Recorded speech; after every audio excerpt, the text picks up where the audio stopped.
जय हिंद दोस्तों। जैसे कि आपको पता है कि हमने कल स्वयंभू पुष्पदंत को समझा था और धनपाल पर लास्ट चर्चा की थी। आज हम धनपाल से ही वापस से स्टार्ट कर देंगे। जैसा कि आपको पता है कि हम थोड़ा सा पीछे जाके देख लेते हैं कि क्या हमने पढ़ा था। तो आज हम धनपाल पे ही वापस थोड़ी सी चर्चा करेंगे। हमारे पास आज है अभी धनपाल। धनपाल के बारे में मैंने कल आपको कहा था कि रामकुमार वर्मा जी जो हैं, डॉक्टर रामकुमार वर्मा ये 3 धनपालों की चर्चा करते हैं। कितने धनपाल की चर्चा करते हैं? 3 धनपाल। पहले धनपाल, दूसरे धनपाल और तीसरे धनपाल। याद रखना 3 धनपालों की चर्चा कौन करता है? तो आप गुड इवनिंग अनुज जी। 3 धनपालों की चर्चा कौन करते हैं? रामकुमार वर्मा करते हैं। अब क्या करते हैं चर्चा? आपको बस पता होना चाहिए कि अगर आपसे पेपर में पूछ लें कि रामकुमार वर्मा ने भविष्यत कहा कि धनपाल को राजा मुंज के यहां वाले धनपाल माना है या नहीं, तो आपको ही पता होना चाहिए। इसमें बताते हैं कि ये जो धनपाल थे ये भविष्यत कहा के रचनाकार हैं। भविष्यत कहा की क्या की इनने? रचना की। भविष्यत कहा रोमांटिक महाकाव्य कहलाता है। रोमांटिक महाकाव्य ये मैं आपको बता चुका था क्या कहलाता है। रोमांटिक महाकाव्य कहलाता है। इसमें गजपुर के जो धनसेठ थे उनके लड़का थे, धनसेठ के धनपति के पुत्र भविष्यत की कथा कही गई है। भविष्यत क्या करते हैं? इनके जो चाचा के लड़का होते हैं वो भविष्यत को धोखा दे देते हैं, इसलिए भविष्यत समस्या में फंस जाता है। लेकिन अपनी अक्ल और अपनी बुद्धि से वो उस धोखे से निकल आता है। ठीक है, भविष्यत की कथा कही गई है। धनपति एक गजपुर के धनपति हैं। कहां के हैं? गजपुर नगर के, है ना। गजपुर नगर के धनपति के पुत्र भविष्यत कहा की कथा है। इसको रोमांटिक महाकाव्य कहते हैं। इसी भविष्यत कहा, इसी के बारे में अपन चर्चा कर रहे हैं। याद रखना भविष्यत कहा के बारे में। और इसी भविष्यत कहा में, इसी भविष्यत कहा में क्या है कि इसमें कुटिल स्त्री व साध्वी स्त्री में अंतर बताया गया है ना। अंतर किसमें? कुटिल स्त्री में और साध्वी स्त्री में। और क्या है? सबसे पहले आपको ये बताना है कि सर्वप्रथम किसमें? सर्वप्रथम बहुविवाह के दुष्परिणामों की चर्चा है। दुष्परिणामों की चर्चा की गई है। ये आपके लिए कंटेंट हो गया भविष्यत कहा का। तो भविष्यत कहा क्या है भैया? महाकाव्य है। कैसा महाकाव्य है? रोमांटिक महाकाव्य है। जैन रचना के अंतर्गत माना जाता है ना। इसमें भी भविष्यत क्या करते हैं? अंत में जैन मुनि का जो आशीर्वाद लेकर वो भी जैन हो जाते हैं। इसमें कुटिल स्त्री व साध्वी स्त्री में अंतर बताया गया। सर्वप्रथम बहुविवाह के दुष्परिणामों की चर्चा की। इसमें गजपुर के सेठ जो हैं, धनपति जो हैं, उनके पुत्र भविष्यत कहा की कथा कही गई है। ये पहले धनपाल हैं। दूसरे धनपाल की चर्चा करें तो रामकुमार वर्मा कहते हैं कि जो दूसरे धनपाल हैं ये राजा मुंज और भोज के दरबार में रहते थे। भोज के दरबार में, है ना। और इन्होंने एक गद्य रचना लिखी थी। गद्य रचना तिलक मंजरी। याद रखना क्या लिखी थी? तिलक मंजरी लिखी थी। अब राजा भोज के दरबार में जो धनपाल रहते थे, राजा भोज और मुंज मध्य प्रदेश के धार के थे। इन्हीं के यहां जो 500 से ज्यादा विद्वान रहते थे, उन्हीं में एक धनपाल थे। और धनपाल ने बाद में जैन दर्शन ग्रहण कर लिया था और इन्होंने तिलक मंजरी नाम से एक रचना रची। ये गद्य की रचना है, याद रखना, तिलक मंजरी। अब धनपाल की एक बहन थी। इन्हीं धनपाल की क्या थी? एक बहन थी। कौन थी? बहन थी जिसका नाम था लक्ष्मी। क्या नाम था? लक्ष्मी। तो अपनी बहन को सिखाने के लिए इन्होंने, धनपाल ने अपनी बहन को सिखाने के लिए लक्ष्मी नामकोश की भी रचना की थी। तो इनकी दो रचनाएं आपको पता चल गई, कौन कौन सी? एक तो तिलक मंजरी की इनकी रचना है, दूसरी लक्ष्मी नामकोश की भी रचना इन्होंने की थी, आपको इसका भी पता चल गया। ये दूसरे धनपाल हैं जो कहां रहते थे? राजा मुंज के दरबार में। तीसरे धनपाल कौन है? जो ना तो भविष्यत कहा के रचनाकार है, ना ही मुंज के यहां रहते थे। ये तीसरे धनपाल जो हैं, इन्होंने तिलक मंजरी की टीका लिखी थी। क्या लिखी थी भैया? टीका लिखी थी। ये कौन कह रहा है? ये मैं नहीं कह रहा हूं, ये कौन कह रहे हैं? डॉक्टर रामकुमार वर्मा कह रहे हैं। तो अब हम क्या करें? तो भैया हम यही मान लेते हैं कि धनपाल क्या है, हमको मानना क्या है? तो आप मान लो कि एक ही धनपाल हुए हैं, कि एक ही धनपाल हैं, एक ही क्या हैं? धनपाल हैं, हम ये मान लेते हैं। तो एक ही धनपाल हैं, हम ये मान लेते हैं, ये ज्यादा सुविधाजनक है। वही राजा मुंज के दरबार में रहते थे, उन्हीं की रचना तिलक मंजरी है, उन्हीं की रचना लक्ष्मी नामकोश है, और उन्हीं की रचना भविष्यत कहा है। तो अगर आपसे पूछा जाए तो आप बता देना कि हाँ भैया तिलक मंजरी की रचना इनने की थी, भविष्यत कहा की रचना की थी, राजा मुंज और भोज के दरबार में रहते थे, इनकी बहन लक्ष्मी थी जिसके लिए लक्ष्मी नामकोश की इनने रचना की थी। इतना स्पष्ट है। कल हम इनको समझ चुके थे, हालांकि आज फिर से समझ लिया। अब हमारे पास है हेमचंद्र। अगले साहित्यकार कौन है जैनों में? हमारे पास हेमचंद्र हैं। कौन है? हेमचंद्र हैं। तो हमारी हेडिंग होगी हेमचंद्र। इनका लगभग जो समय माना जाता है, लगभग समय माना जाता है, ये माना जाता है 1088 ईस्वी। अब 1088 ईस्वी लगभग है, तो अगर ये इस समय जन्म लिए होंगे या विद्यमान होंगे तो सीधी सी बात है कि इनका समय 11वीं सदी और 12वीं सदी के बीच रहा होगा। तो ये 11वीं 12वीं सदी में विद्वान थे, इतना याद रखना। अब आपको बता दूं कि 1188 मतलब ये 11वीं सदी है। 11वीं सदी का मतलब होता है 1000 से 1100 के बीच। तो अब देखिए यहां 1100 तो कंप्लीट ही होने वाला है, तो 12वीं सदी लग जाएगी, तो 11वीं और 12वीं सदी के बीच रहे होंगे। इनकी कुछ उपाधियां हैं, उपाधि देख लेते हैं, यहां उपाधियां लिख देता हूं। उपाधियां कौन कौन सी हैं? तो पहली कलिकाल सर्वस्व, कलिकाल सर्वज्ञ इनकी उपाधि है। बहुत महत्वपूर्ण उपाधि है। आपसे पूछा जाएगा ऐसे कौन से जैन कवि हैं जिन्हें कलिकाल सर्वज्ञ कहा जाता है, तो आप बेहिचक कहना कि हेमचंद हैं जिन्हें कलिकाल सर्वज्ञ के नाम से जाना जाता है। दूसरी उपाधि है कि जिन्हें जैनों में शंकराचार्य कहा जाता है, शंकराचार्य कहा जाता है। तो ये दो उपाधियां आपको पता चल गई कि जैन आचार्यों में शंकराचार्य किसे कहा जाता है, कलिकाल सर्वज्ञ किसे कहा जाता है। अब हम इनकी रचनाओं पर बात करें तो इनकी रचनाओं में आपको पता है कि इनकी रचना शब्दानुशासन सबसे फेमस है, सिद्ध हेम शब्दानुशासन। तो इनकी रचना पर बात करें, रचना पहली है सिद्ध हेम शब्दानुशासन। बहुत प्रसिद्ध रचना, और उस समय की, जिस समय ये विद्वान थे उस समय की इनकी एक ऐसा कहें कि बहुत बड़ी उपलब्धि थी पूरे साहित्य की कि ऐसी रचना आई। हेमचंद बहुआयामी थे, बहुत सी विद्याओं के ज्ञाता थे, और उसी ज्ञान का यह परिणाम है कि सिद्ध हेम शब्दानुशासन आया। सिद्ध हेम शब्दानुशासन से आप इतना समझ लीजिए कि जिस दरबार में रहते थे वो दरबार दो थे, एक तो सिद्धराज के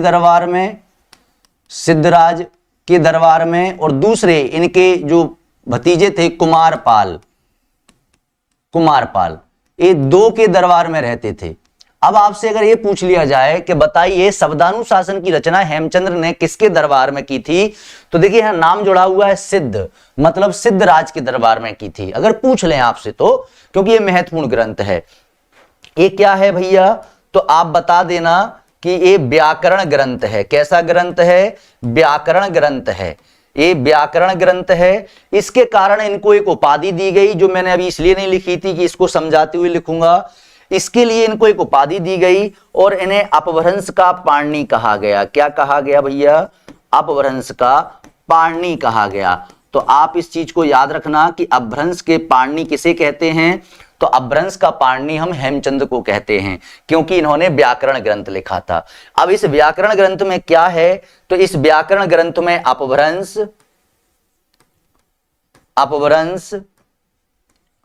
प्राकृत व संस्कृत। संस्कृत का इतना नहीं है, बीच बीच में संस्कृत के श्लोक आए हैं। संस्कृत का व्याकरण है ना। अगर आपसे पूछ ले, तीनों भाषाओं का व्याकरण ने लिखा था, इसमें से मुख्य किस भाषा का व्याकरण है ये? तो अपभ्रंश का व्याकरण है। आप बता देना कि अपभ्रंश के व्याकरण की रचना हेमचंद जी ने की थी, जिसका नाम था सिद्ध हेम शब्दानुशासन। इतना क्लियर हुआ। आगे चलते हैं, इनकी दूसरी रचना लेते हैं। इनकी दूसरी रचना पर चर्चा करते हैं। देसी नाममाला। ये देसी नाममाला क्या है? तो आप कहेंगे कि सर ये शब्दकोश है। क्या है? शब्दकोश है। कैसे शब्दों का शब्दकोश है? तो देशज शब्दों का। कैसे शब्द? देशज शब्दों का, है ना। देशज शब्दों का है, ना कि तत्सम शब्दों का। तो देशज शब्दों का शब्दकोश है।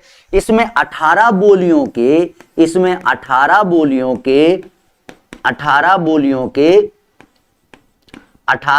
के क्या मिलते हैं? शब्द मिलते हैं। क्या मिलते हैं भैया? शब्द मिलते हैं। तो आपसे पूछ लिया जाए कि किस में 18 बोलियों के शब्द मिलते हैं, तो आप बेहिचक बता देना कि देसी नाममाला में मिलते हैं। आगे चलकर जब आप उक्ति व्यक्ति प्रकरण पढ़ोगे तो उसमें भी आपको मिलेंगे। जब हम पढ़ेंगे तब हम उस पर चर्चा कर लेंगे। तो दो रचनाओं की चर्चा हो गई हेमचंद की। आगे चलते हैं, हेमचंद की एक और रचना पर बात कर लेते हैं। महत्वपूर्ण रचना है। क्या है? छंदानुशासन। क्या है भैया? छंदानुशासन। छंदानुशासन क्या है? पिंगल शास्त्र से संबंधित ग्रंथ है। क्या है? पिंगल शास्त्र। पिंगल शास्त्र किसे कहते हैं? पिंगल शास्त्र पर लिखा विस्तृत और महत्वपूर्ण ग्रंथ है।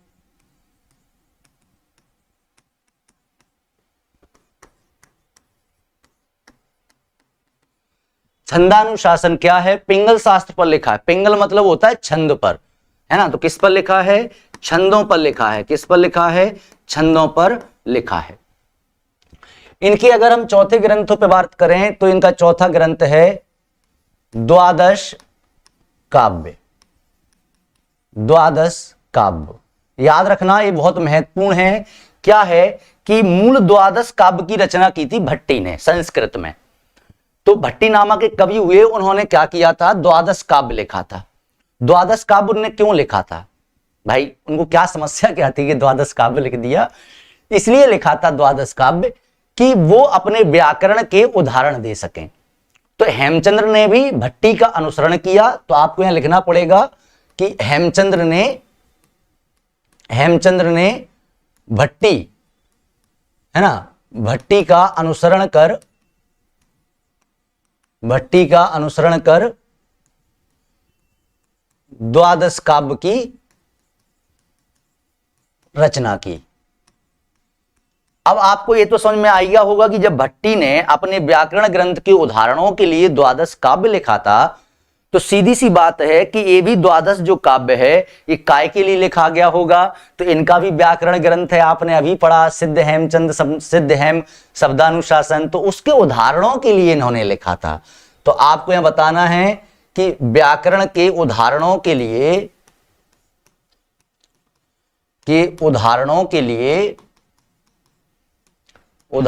लिए इस काव्य की रचना की। इतना तो स्पष्ट हुआ कि इन्होंने भी द्वादश काव्य लिखा। इनका बहुत फेमस है द्वादश काव्य। चलिए, अब इसी काव्य के अंतर्गत एक प्राकृत काव्य भी इन्होंने लिखा, जिसमें अपभ्रंश के बहुत सारे पद रखे गए। वो क्या है। तो इसी काव्य के अंतर्गत अगर मैं आपसे कहूं तो आपसे पूछा जाएगा तो आपको बताना है कि इसी काव्य के अंतर्गत, इसी काव्य के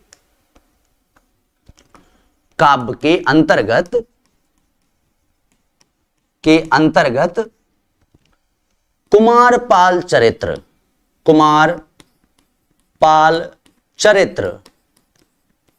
की रचना की।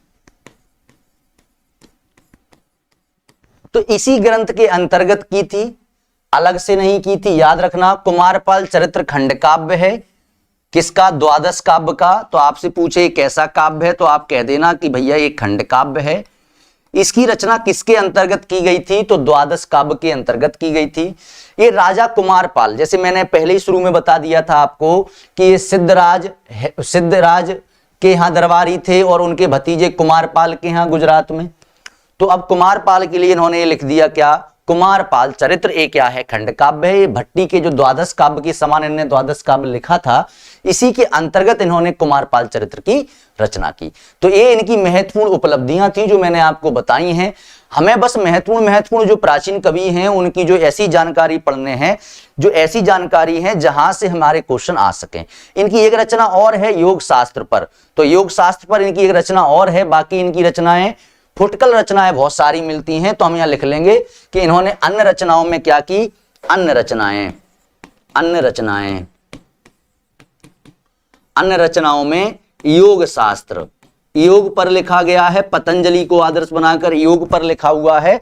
और फुटकल पद, ये फुटकल पद काय के होते थे? तो फुटकल पद इन्होंने श्रृंगार के भी लिखे और वीर के भी लिखे, वीर रस के भी लिखे। आपको पता है कि ये जैन थे, लेकिन उसके बाद भी वीर रस पर भी इन्होंने लिखा। और आपने एक बहुत प्रसिद्ध पंक्ति सुनी होगी, भला हुआ जो मानिया, कि भला हुआ है सखी कि मेरा कंत युद्ध में मारा गया, नहीं तो मुझे अपनी सहेलियों के सामने लाज से मैं शर्मा जाती, लाज के मारे ही मर जाती। ऐसा ये कहती हैं। इनकी जो नायिकाएं हैं वो हैं। एक और इनका पंक्ति है जिसमें कहते हैं कि हे पति या हे स्वामी, मुझे ऐसे देश ले चलो जहां पर युद्ध होता हो। यहां तो युद्ध का अकाल आ गया है, वहां कम से कम युद्ध होगा तो तलवारों में टेक तो लगती रहेगी। तो इनकी नायिका भी इतनी वीर छत्राणी हैं कि वो अपने पति को बार बार उत्साहित करती युद्ध करने के लिए। तो ऐसी इन्होंने रचनाएं फुटकल पदों में की हैं। तो आप समझ गए होंगे, पूरे हेमचंद जी को हमने पढ़ लिया। हेमचंद जी इससे ज्यादा कुछ नहीं है, आपको बस इतनी ही हेमचंद जी के बारे में जानकारी चाहिए।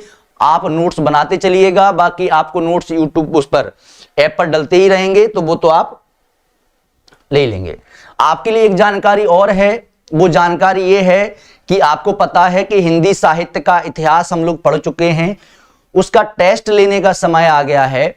कल उसका टेस्ट है, आप ऐप पे जाकर उसका टेस्ट लगा सकते हैं और उसके बाद में उसकी व्याख्या आपको डलवा दूंगा। तो कल आपको टेस्ट देना है, कल में आप टेस्ट दे लेना, परसों दे लेना, ऐप पे डल जाएगा, है ना। तो चलिए अब हेमचंद्र जी से यहां कुछ और समझ लीजिए, थोड़ा सा और समझ लीजिए कि ये खंडकाव्य कुमारपाल चरित्र ने लिखा। इसी कुमारपाल चरित्र के आधार पर एक रचनाकार हुए, यहां नोट लगा के लिख देता हूं, नोट लगा के, सोमप्रभा सूरी ने कुमारपाल चरित्र प्रतिबोध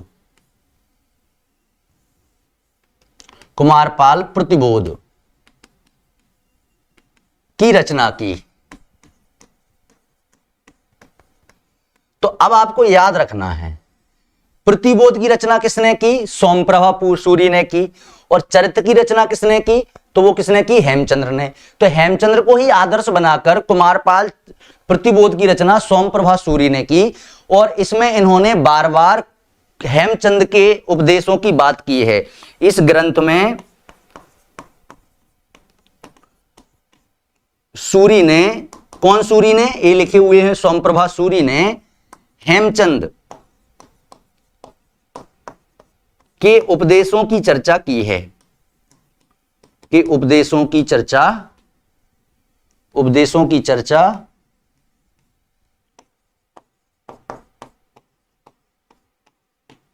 की है। तो किनको आधार बनाकर लिखा था? हेमचंद को बनाकर लिखा था। अब इसको याद कैसे किया जाए? क्योंकि जब पेपर आएगा तो कंफ्यूजन बहुत होगा, तो आपको जब कंफ्यूजन होगा तो ये मेरी क्लास आपको याद आएगी और वो बताएगी कि भैया प्रतिबोध में प्रा लगा हुआ है और सोम प्रभा सूरी में भी क्या लगा हुआ है, प्रा लगा हुआ है, प्रभा सूरी प्रतिबोध। तो जब भी आपको समस्या आ जाए कि कुमारपाल चरित्र और कुमारपाल प्रतिबोध में कंफ्यूजन होने लगे तो इस प्रा को देख लेना और एक क्लास याद कर लेना कि हाँ भैया ये इनका है और वो दूसरे का है। चलिए, मुझे लगता है कि कुमारपाल के बारे में और हेमचंद के बारे में और सोमप्रभा सूरी को हमें बस इतना ही पढ़ना था, इससे ज्यादा नहीं पढ़ना। इनका एक ही काव्य हमको मिलता है। ये कंप्लीट हो गए हैं। अगला हमारे जो पास हैं वो हैं जैनाचार्य मेरुतुंग।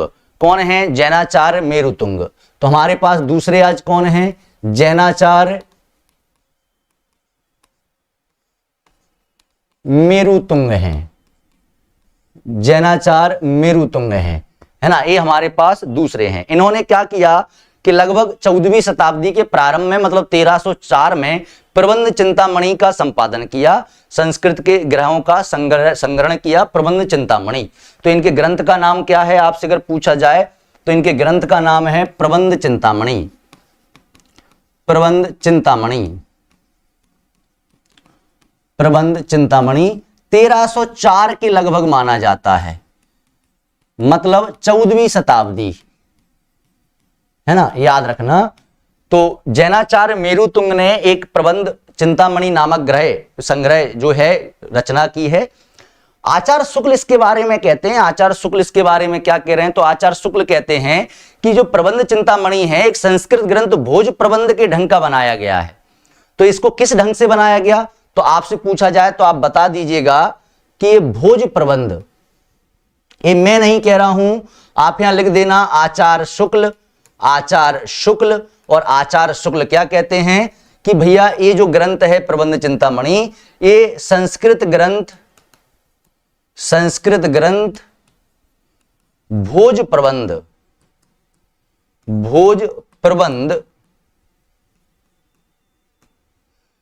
के ढंग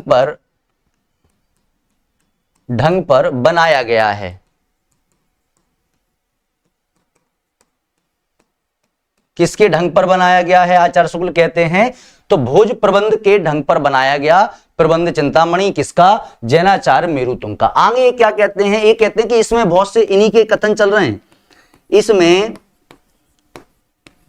बहुत से पुराने राजाओं और कवियों के पद रखे गए हैं, पद रखे गए हैं।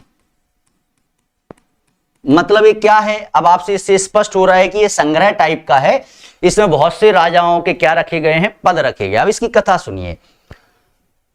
राजा मुंज तब थे, तो राजा मुंज ने काफी लड़ाइयां लड़ी हैं, बड़े वीर योद्धा और साहसी माने जाते थे। भोज ने भी काफी लड़ाइयां लड़ी हैं।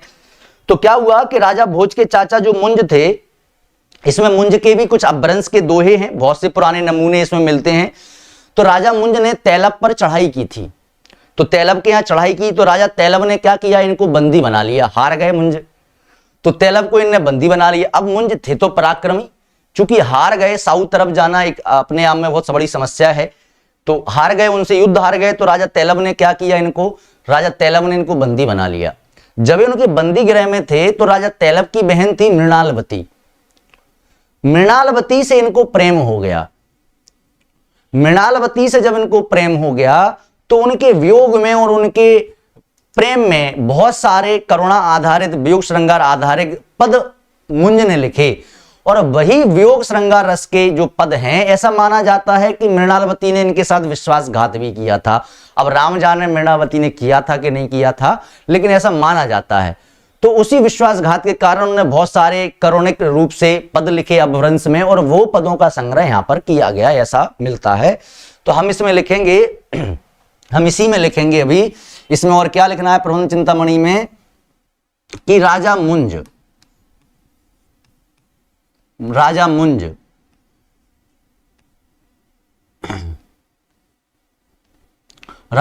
के अपभ्रंश के दोहे अपभ्रंश के दोहे या पद संग्रहित किए गए हैं।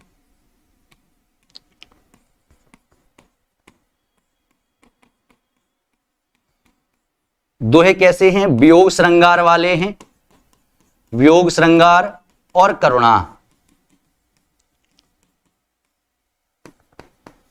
क्यों? कारण क्या है? मृणालवती। कारण क्या है? मृणालवती का विश्वासघात। मृणालवती कौन थी? मैंने बता दिया, राजा तैलब की बहन थी। कौन थी? राजा तैलब की बहन थी। तो राजा तैलब की बहन।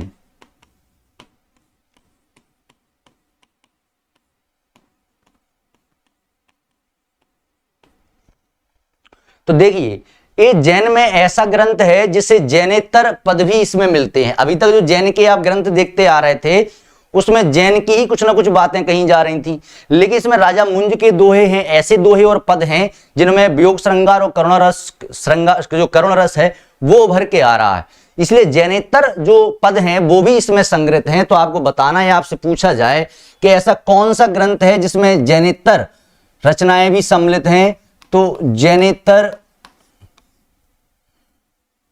पद या दोहे इसमें संकलित हैं, है ना। आपको ये बता देना है क्यों संकलित है। मैंने कारण बता दिया, राजा मुंज जैन नहीं थे, याद करना, राजा मुंज क्या नहीं थे?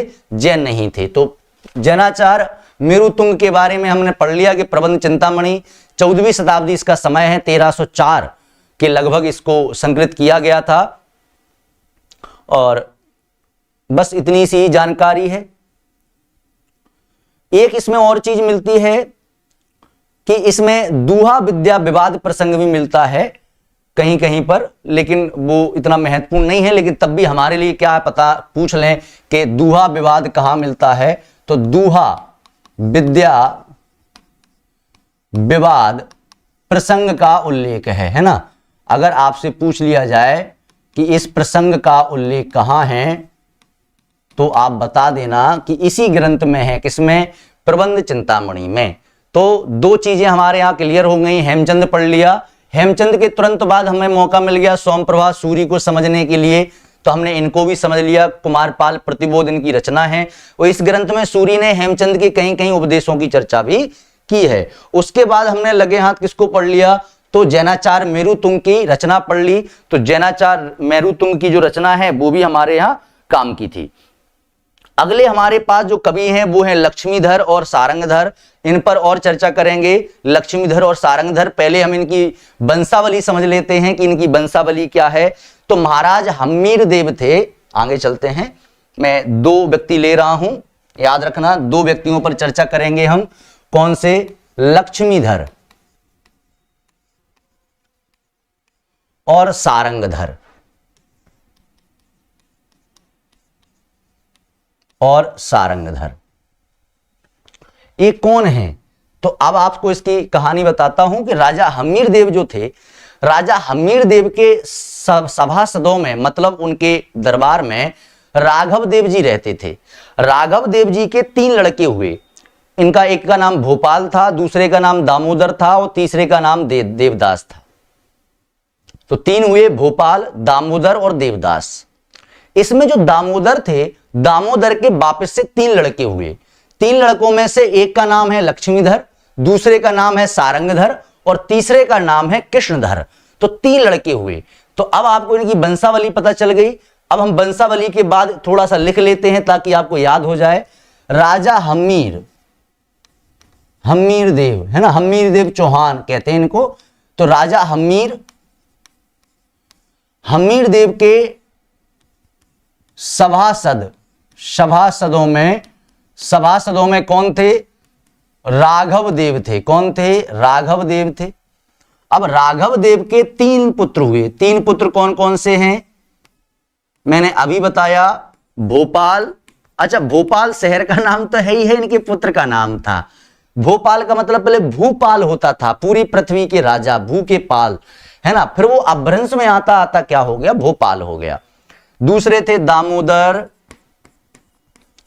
और तीसरे थे देवदास। ये देवदास कोई नया नाम नहीं है भैया, बहुत पुराना नाम है। शाहरुख खान का तो बहुत बाद में आया, ये बहुत पुराना नाम है। देवदास के नाम से उपन्यास और कहानियां बहुत सी लिखी गई। इस दामोदर जी जो हैं, ये दामोदर जी के वापस से 3 बच्चे हुए। अब हुए तो इनके भी होंगे लेकिन फेमस नहीं हुए, है ना। इनके 3 बच्चे हुए, जिसमें से एक का नाम है लक्ष्मीधर। क्या नाम है भैया? लक्ष्मीधर नाम है ना। दूसरे का नाम है सारंगधर। क्या नाम है? सारंगधर। और तीसरे का नाम है कृष्ण। क्या नाम है? कृष्ण। 3 बच्चे हुए। लक्ष्मीधर का मतलब सीधा सा मतलब क्या है? लक्ष्मी को धारण करने वाले, है ना, विष्णु भगवान का नाम हो गया।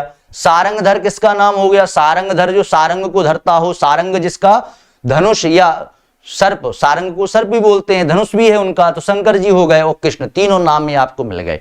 इसमें से आज हमें कौन से पढ़ने हैं जो हमारे पास साहित्य में हैं? वो एक तो हैं लक्ष्मीधर और दूसरे हैं सारंगधर। तो हमारे पास यही है, एक है लक्ष्मीधर और दूसरे हैं सारंगधर। लक्ष्मीधर ने क्या किया? प्राकृत पेंगलम, प्राकृत पेंगलम,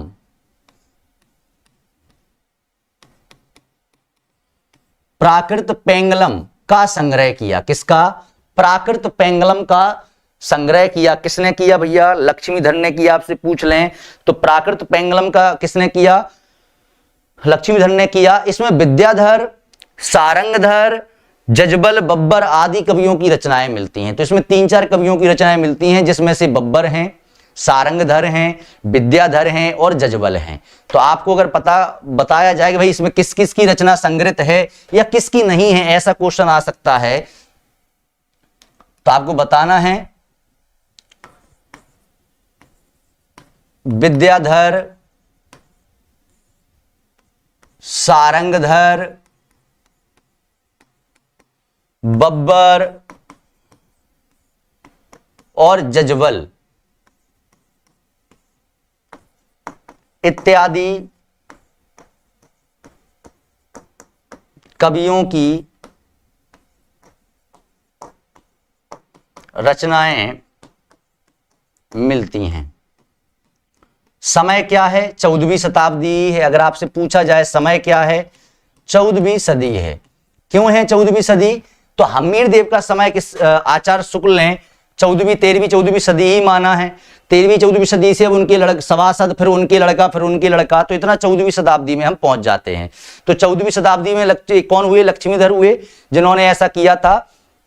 आपको एक जानकर बड़ा आश्चर्य होगा कि आदिकाल में और उसके पहले जैन साहित्य में हमारे जो वैष्णव साहित्य था, सनातन संबंधी साहित्य था, वो बहुत कम मिलता है। लेकिन इसमें वैष्णव साहित्य का हमें उल्लेख मिलता है भगवान विष्णु के बारे में। तो आपको अगर बताना हो तो आप कह देना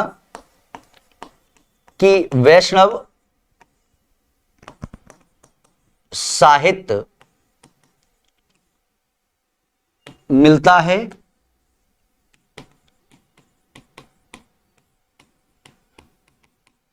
और इसमें बब्बर ने ये बताया है कि सुखी जीवन क्या है, तो उसके दोहे भी मिलते हैं। सुखी जीवन क्या है बब्बर के द्वारा बताया गया। तो बब्बर के द्वारा ये भी बताया गया कि भैया सुखी जीवन क्या है, ये भी इसमें बताया गया। इसमें और चीजें क्या बताई गई, तो बब्बर के द्वारा सुखी जीवन, संपन्न जीवन क्या है, ये बताया गया। और प्राकृत पेंगलम में ही 8 पद संग्रहित हैं और उन्हीं 8 पदों के आधार पर आचार्य शुक्ल हमीर देव राशो की कल्पना करते हैं। तो आपको अगर बता दें तो इसी में क्या है, प्राकृत पेंगलम में, तो प्राकृत पेंगलम में 8 पद मिलते हैं। 8 पदों के आधार पर आचार्य शुक्ल क्या करते हैं? आचार्य शुक्ल हमीर रासो की कल्पना करते हैं। किसकी? हमीर रासो की कल्पना करते हैं। तो याद रखना कि इसी 8 पदों के आधार पर किसकी कल्पना की जाती है? आचार्य शुक्ल के द्वारा हमीर रासो की कल्पना की जाती है कि हमीर रासो नामक एक रासो काव्य भी रहा होगा। जो 8 पद इसमें हमीर रासो के आए हैं, उसी आधार पर हमीर रासो ग्रंथ मान लिया गया। इसके रचनाकार आचार्य शुक्ल किसको मानते हैं हमीर रासो के? तो देखिए हमीर रासो के रचनाकार किसको माना जाता है? तो हमीर रासो के रचनाकार सारंगधर को माना जाता है। किसको? सारंगधर को माना गया। किसको माना गया? सारंगधर को माना गया है। याद रखना, सारंगधर को माना गया। हालांकि पर हमको और भी कहीं कहीं से जानकारी मिलती है कि हम्मी रासो लिखा गया होगा। 8 पद इसमें हैं।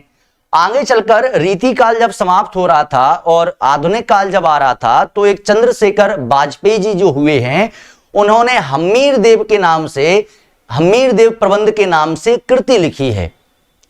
और उसी कृति की एक लोकोक्ति आपने बहुत सुनी होगी, हम्मीर हट त्रिया तेल और हम्मीर हट चले ना दूजी बार। तो त्रिया तेल हम्मीर हट चढ़े ना दूजी बार, ये बहुत बार सुना होगा। और उसके लिए आचार्य शुक्ल ने, आरसीएस ने क्या कहा है कि उनके दोहे जो है हिंदी में एक एक रत्न के समान है। यही बात बिहारी जी के लिए भी कही है। तो अगर मैं आपको बता दूं यहां पर थोड़ा सा नया, तो चंद्रशेखर वाजपेयी, चंद्रशेखर वाजपेयी हुए, कब हुए? रीति काल की अंतिम सीमा पर, रीति काल की अंतिम सीमा पर, है ना, अंतिम सीमा पर, सीमा पर इन्होंने क्या लिखा? हम्मीर प्रबंध लिखा। क्या लिखा? हम्मीर प्रबंध लिखा। हम्मीर प्रबंध की रचना की।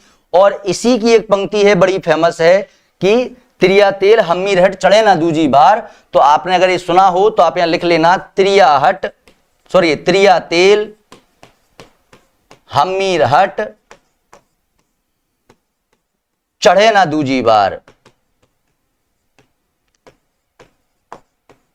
दूजी बार। ये इसी की पंक्ति है, इसी ग्रंथ की पंक्ति है। और इसी ग्रंथ को आचार्य शुक्ल ने क्या कहा? आचार्य शुक्ल ने कहा कि इनके दोहे हिंदी साहित्य में रत्न के समान हैं, रत्न के समान हैं। कौन कह रहा है? आचार्य शुक्ल कह रहे हैं। यही बात इन्होंने किसके लिए कही? बिहारी जी के लिए कही। यही बात किसके लिए कह रहे हैं? चंद्रशेखर वाजपेयी के लिए कह रहे हैं। याद रखना, सारंगदेव को इसके रचनाकार माना जाता है। कौन मानते हैं? मैं नहीं मानता हूं, आप कह देना कि रामचंद्र शुक्ल मानते हैं। क्या मानते हैं? कि सारंगधर इसके क्या है? रचनाकार किसके? हम्मीर देव के। शायद ये अनुपलब्ध है, लेकिन 8 पदों के आधार पर इसकी घोषणा की जा सकती है। 8 पद कहां मिलते हैं आपसे पूछा जाए, आपसे क्वेश्चन ऐसा आएगा कि आचार्य शुक्ल ने जिन 8 पदों के आधार पर हम्मीर रासों की कल्पना की, वो 8 पदों का संग्रह कहां किया गया? तो आपको बिना सोचे समझे बता देना कि भैया प्राकृत पेंगलम में किया गया है। यह प्रशस्ति मूलक मुक्तक काव्य ऐसा माना जाता है। प्राकृत पेंगलम क्या है? मुक्तक काव्य है। तो ये जानकारी लक्ष्मीधर के बारे में मैंने आपको बता दी, 14वीं सदी के लगभग हुए। अब सारंग पद्धति पर बात करेंगे। सारंगधर की एक रचना है सारंग पद्धति, और दूसरी रचना आपको पता चल गई हम्मीर देव रासो, जो आप मानते हैं कि भैया ये है। चलिए, एक जानकारी और है कि अगर आपसे ऐसा पूछ लिया जाए कि राहुल सांकृत्यायन हम्मीर रासो के रचयिता किसे मानते हैं, तो आपका जवाब होना चाहिए कि सर जजवल को मानते हैं। किसको मानते हैं? जजवल को मानते हैं। तो अगर मैं यहां लिख दूं कि हम्मीर रासो के रचनाकार, यहां पर लिख देता हूं नोट लगा के, डिब्बा बना के, ताकि याद रहे। तो आचार्य शुक्ल किसको मानते हैं? सारंगधर को। और सारंगधर ही क्या है? स्वीकृत हैं। लेकिन अगर राहुल सांकृत्यायन पूछ लिया जाए, राहुल सांकृत्यायन ने हम्मीर रासो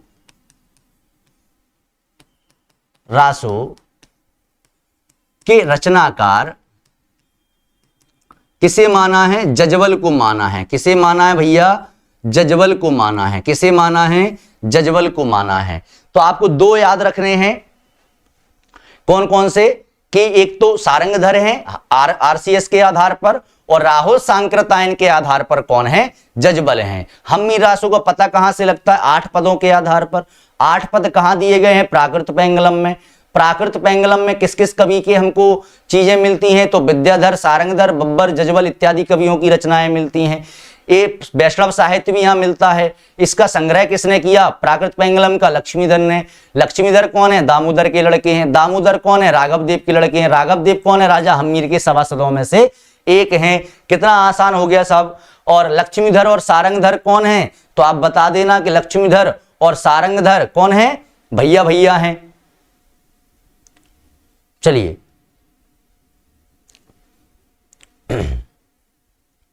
आगे चलते हैं। इतनी चीजें क्लियर हुई।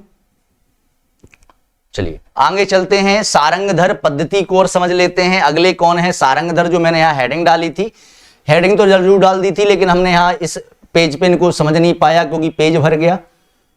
चलिए आगे चलते हैं। अब कौन है सारंगधर, सारंगधर पद्धति।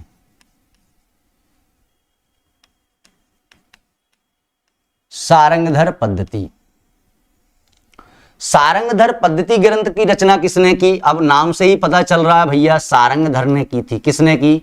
सारंगधर ने की। अब ये भी किस सदी में रहे होंगे? 14वीं सदी में। अरे भैया जब इनके भैया 14वीं सदी में थे लक्ष्मीधर, तो ये 15वीं सदी में थोड़ी चले जाएंगे, ये भी कब रहेंगे? लगभग 14वीं सदी में रहेंगे। तो ये भी 14वीं सदी में ही विद्वान थे। सारंगधर पद्धति में जो इनने ग्रंथ लिखा सारंगधर ने, इसमें संस्कृत के पदों और अपभ्रंश के पदों को शामिल किया है। और आचार्य शुक्ल इन पर बहुत ज्यादा खुश थे। आचार्य शुक्ल का ऐसा लगता है। तो एक संस्कृत का पद्य कोश है। ये है क्या? अगर आपसे पूछ लिया जाए ये है क्या, तो आप कहना कि भैया जो सारंगधर पद्धति है ये संस्कृत का पद्य कोश है। किसका है? संस्कृत का पद्य कोश है ना। क्या है भैया? संस्कृत का पद्य कोश, कविताओं का कोश है। पद्य मतलब काव्य का, संस्कृत के काव्य का क्या है? कोश है। और ये सारंगधर के बारे में क्या कहते हैं? तो ये कहते हैं कि सारंगधर ने बहुत से सावर मंत्रों की रचना की थी। असल में सावर मंत्रों की रचना सिद्धों ने और नाथों ने की थी, लेकिन सारंगधर अब सिद्ध थे या नाथ थे ये कहीं फाइनल नहीं हो पा रहा है। लेकिन जैनों में तो आते ही थे, लेकिन तब भी इन्होंने बहुत सारे सावर मंत्रों की रचना की थी और आयुर्वेदिक ग्रंथ भी इन्होंने लिखा था। तो आयुर्वेद के भी बहुत अच्छे ज्ञाता थे। तो हम 2-3 चीजें लिख लेते हैं कि इसी ग्रंथ में इन्होंने बहुत सारे सावर मंत्रों की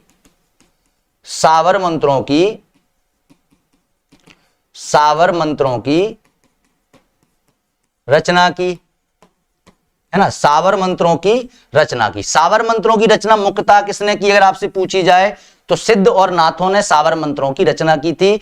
ये हिंदी में है, मंत्र सरल होते हैं, इनको जपने में और इनको सिद्ध करने में ज्यादा समस्या नहीं होती, ऑलरेडी सिद्ध माने जाते हैं, ऐसा माना जाता है। अब राम जाने क्या होता होगा। सारंगधर, इनके बारे में लिख रहा हूं। सारंगधर आयुर्वेद के अच्छे ज्ञाता थे। अच्छे ज्ञाता थे। और ये चीजें पूछ लेते हैं कि बताइए इनमें से सारंगधर के बारे में कौन सी सत्य है कौन सी असत्य है। अब इनके लिए बच्चन सिंह क्या कहते हैं? तो डॉक्टर बच्चन सिंह आते हैं और डॉक्टर बच्चन सिंह क्या कहते हैं? डॉक्टर बच्चन सिंह कहते हैं यदि हम्मी रासो की रचना सारंगधर ने की तो सारंगधर को कुंडलियों का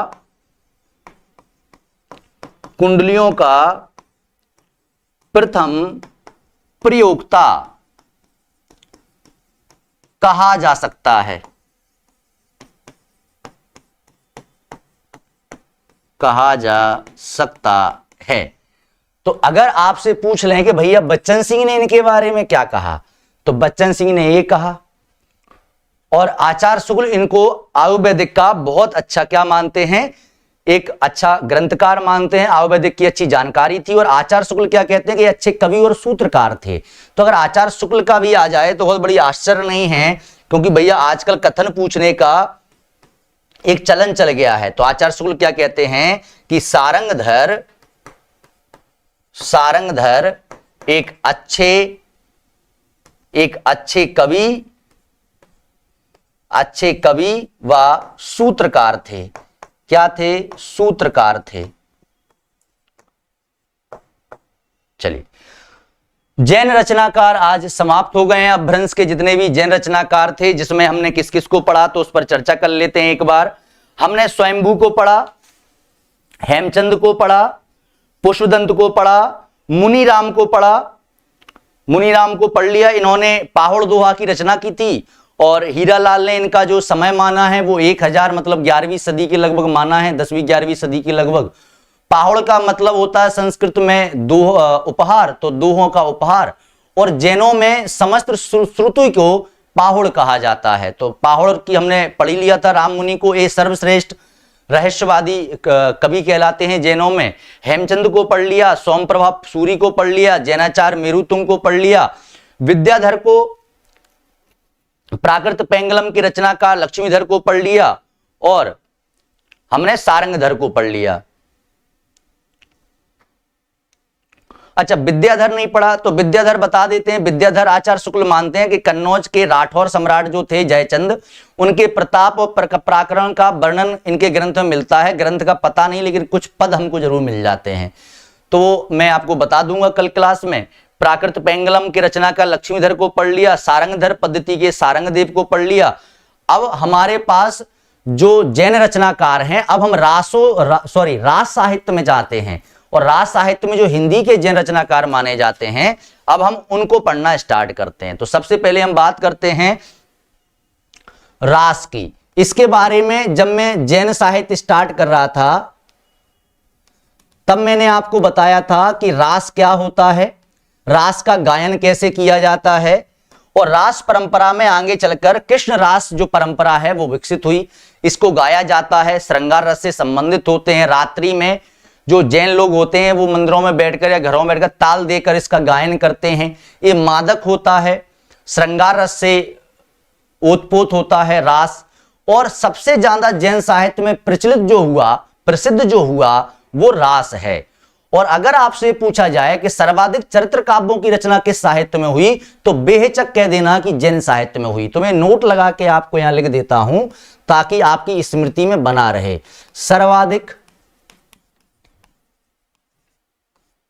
सर्वाधिक चरित्र काव्यों की रचना जैन साहित्य में हुई।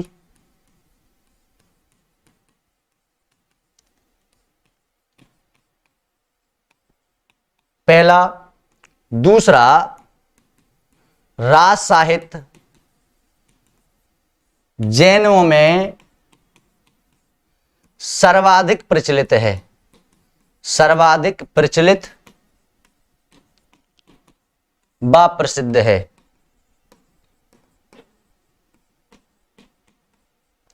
ये दो नोट आपको याद बने रहेंगे, कभी भी क्वेश्चन इनसे पूछ लेंगे। चलिए, तो पहला रास कौन सा है? फर्स्ट रास ग्रंथ। तो देखिए, पहला रास अगर आपसे पूछें तो रिपु दारण रास, लेकिन ये संस्कृत में है, ना तो ये अपभ्रंश में है और ना ही हिंदी में है। लेकिन रास परंपरा का पहला ग्रंथ कहीं भी कुछ भी देखने को मिलता है तो वो कौन सा है? रिपु दारण रास है। कौन है? रिपु दारण रास। किस भाषा में है? संस्कृत में है। किस में है? संस्कृत में है। आगे चलते हैं। अपभ्रंश में पहला रास, अपभ्रंश भाषा में प्रथम रास कौन है भैया? तो आप याद कर लेना, उपदेश रसायन रास। उपदेश रसायन रास ये अपभ्रंश परंपरा में पहला रास है। और किसका है? तो आप बेहिचक कह देना कि जिनदत्त सूरी का है। किनका है? जिनदत्त सूरी का है। पहला रास महत्वपूर्ण रास है, अपभ्रंश भाषा का पहला है। फिर आपसे पूछें कि हिंदी में पहला रास, हिंदी में पहला रास वह व्यवस्थित ढंग से लिखा गया।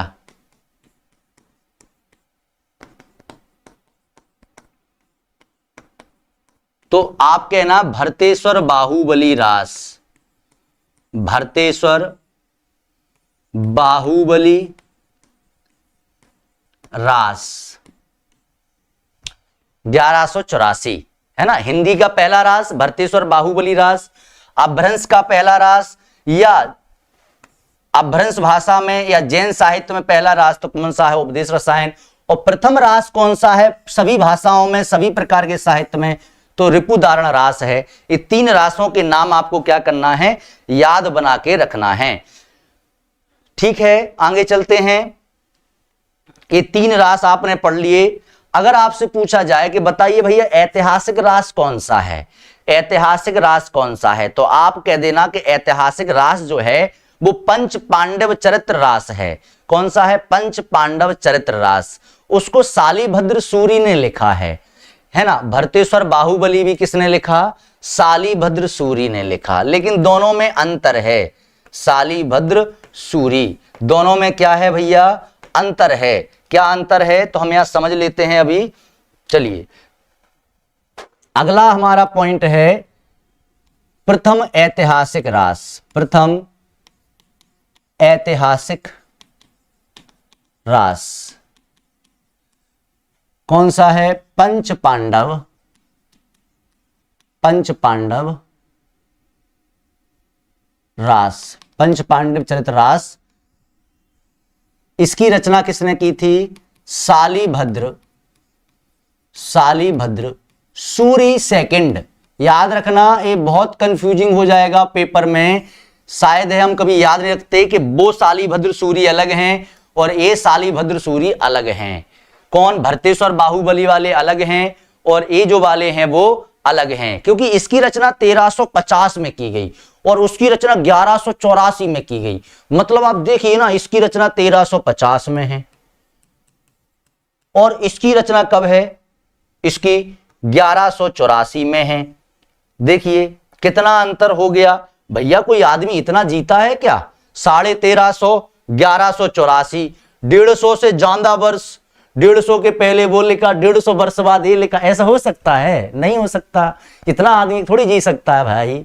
तो चलिए, प्रथम ऐतिहासिक रास पंच पांडव चरित्र है, पंच पांडव चरित्र रास है। याद रखना इसको।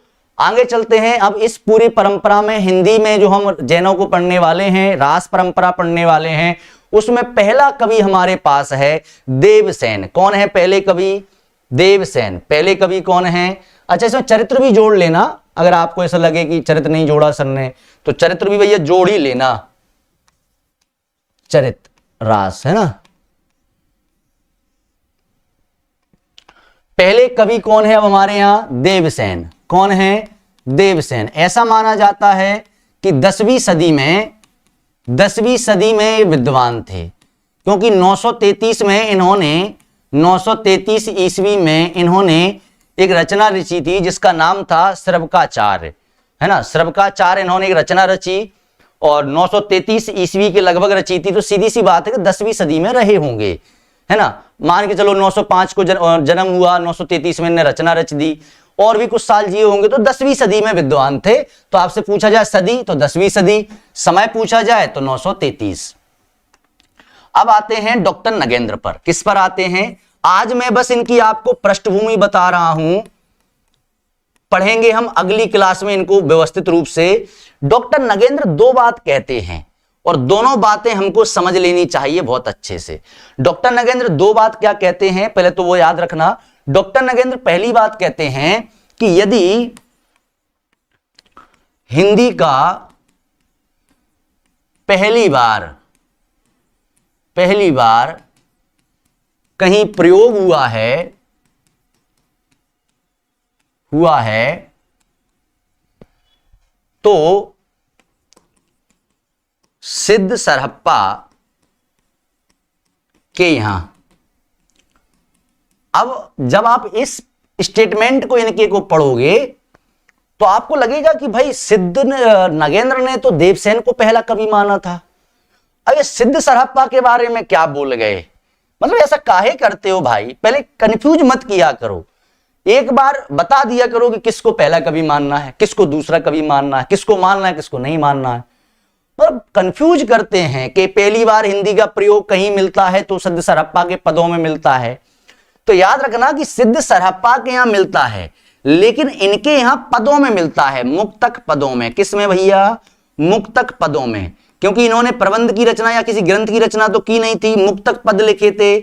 और जहां ना पवन ना संचरई, शशि नहीं प्रवेश, ऐसा लिखते हैं। तो पवन नहीं संचरई, शशि नहीं प्रवेश, तो ये हिंदी में लिख रहे हैं।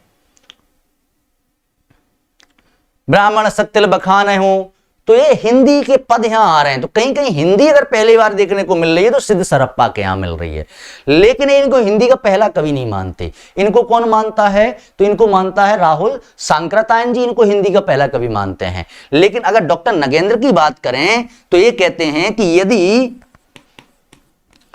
किसी रचना में यदि हिंदी में पहली कोई रचना